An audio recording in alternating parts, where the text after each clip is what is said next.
ounces of gold. That gave me a way to subsidize a bad month with an ounce of gold for 2 years before I was in trouble. And I'm going to stop there. My plans, my expenses have changed over time. I have videos where I've expanded on those plans, explained what I'm up to.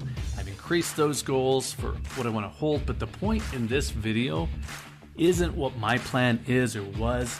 It's about you having your own plan. And I think there are a few concepts here that apply to this. I'm going to look at 4 and I'm going to tell you how they apply to gold for me. The first concept is pretty easy. It's just having a plan so you know which direction to head. Navy SEAL training has so many great points of advice here.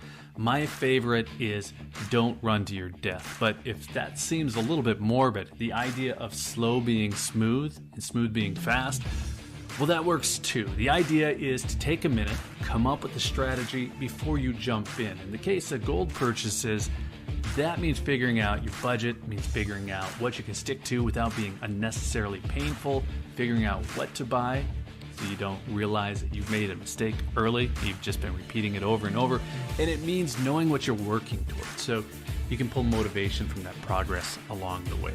In my case, that short-term plan was just to save 3 ounces of gold and to buy 1/4 ounce a month. My longer-term plan was to keep at it and then bring the goal up so that I could save 24. The second concept is just sticking to it. We can jump from Navy SEALs to Stoics here. Stoic philosophy is not about wealth accumulation. It's about learning to live well with what you have in your power to control, which isn't much. It's about self-control, rational decision-making. We're talking about discipline here, not getting caught up in what others hype without proper reason or evidence, avoiding impulse buys because somebody's trying to fire you up, or impulse buys simply to make yourself feel better. Just rational, disciplined actions. This one's pretty straightforward. The only thing I'll say here is that discipline doesn't mean beating yourself up. Sometime maybe you'll have to miss a month. Things come up. You just get back to it as soon as you can. This means staying on track, constantly working to completion, and focusing on progress. Keeping with that Stoic philosophy for a minute, there are stacks of ideas written 2,000 years ago that are still more relevant today than ever. Ideas about keeping calm, avoiding constant distraction, not comparing yourself or your wealth to others, living below your means. All these are great. If you want to dive into that further, I think Seneca is a great place to start. He points out that people waste a large part of their lives in the pursuit of wealth that they'll never have time to enjoy. He talks about visualizing worst case scenario and then being okay with it. It's all really interesting stuff. The Stoics, they get a bad rap for being a little bit morbid. They meditated on death. You'll hear memento mori, which is basically, look man, you're gonna die at some point. You need to focus on what's important. The real point really has nothing to do with death. It's that you have all the tools that you need to be happy. So get on with it. The next concept here as it applies to gold is to just get started, get after it. Stoics had a lot of great insight on this too. Only focus on what you can control. You can't do anything about a possible bank collapse, but you can work on getting rid of debt. You can work on living below your means. You can work on savings. You can buy those 1/4 ounces of gold, 1 ounce of gold, whatever your plan is, you can do that. And I've found that buying gold has been just about the least painful way to work on savings. It's actually exceptionally interesting. It's kind of fun.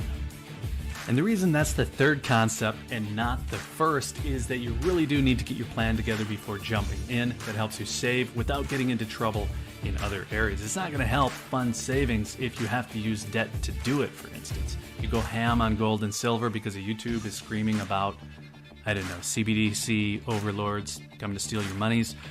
Well, that isn't going to help put you in a better place 10 years from now. I started with that 1/4 ounce a month, and I did that until the idea locked in. I've increased that over time, but if I ran Leroy Jenkins style into 2010, well, that wouldn't have ended well. That was really when I got started, so I would have been going up that ramp into 2011, and that would have wrecked me. I'm not sure I'd be doing it today still. At some point in your life, somebody's probably told you to work ahead. Maybe you just started doing it on your own, but that way, if something comes up, whether it's good or bad, you don't have to have the negative impact that comes with the surprise. You just roll with it. You also sleep well knowing that you're doing something. It's the opposite of feeling like you're behind. and anxiety, that is a bad thing. And that brings me to the fourth and final concept, which is focusing on what you can control. And to a certain extent, being okay with the things that you can't. I've already touched on this one. You can stock up on gold as a backup, but you cannot prevent today's popular horror stories. So focus your time, focus your attention, focus your energy on putting yourself in a better place, and then tune out the people who are trying to get you to focus on the wrong things. Situational awareness is a good thing. Worrying about unlikely possibilities that we hear over and over and over is not. Okay, so since we're here to talk about gold, I'm going to bring it back to specifics. If I was starting out today and I knew what I know through actual evidence of likely issues on a macroeconomic scale, and then I knew about gold being on a recent price run, well, I would probably consider front-end loading some of my buying, just a little bit, and then I would get into a longer-term scheduled buying.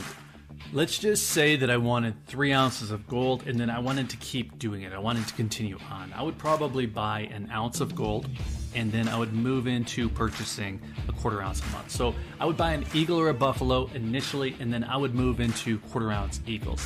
That's me. Now, the detail of what I'm buying is based on my ability to sell. So eagles and buffaloes, they are no-brainers, but there are lots of other options. I can think of 5, maybe 6. Canadian Maple Leafs, Krugerrands, possibly Philharmonics, Britannias, or Kangaroos, they would all be just fine.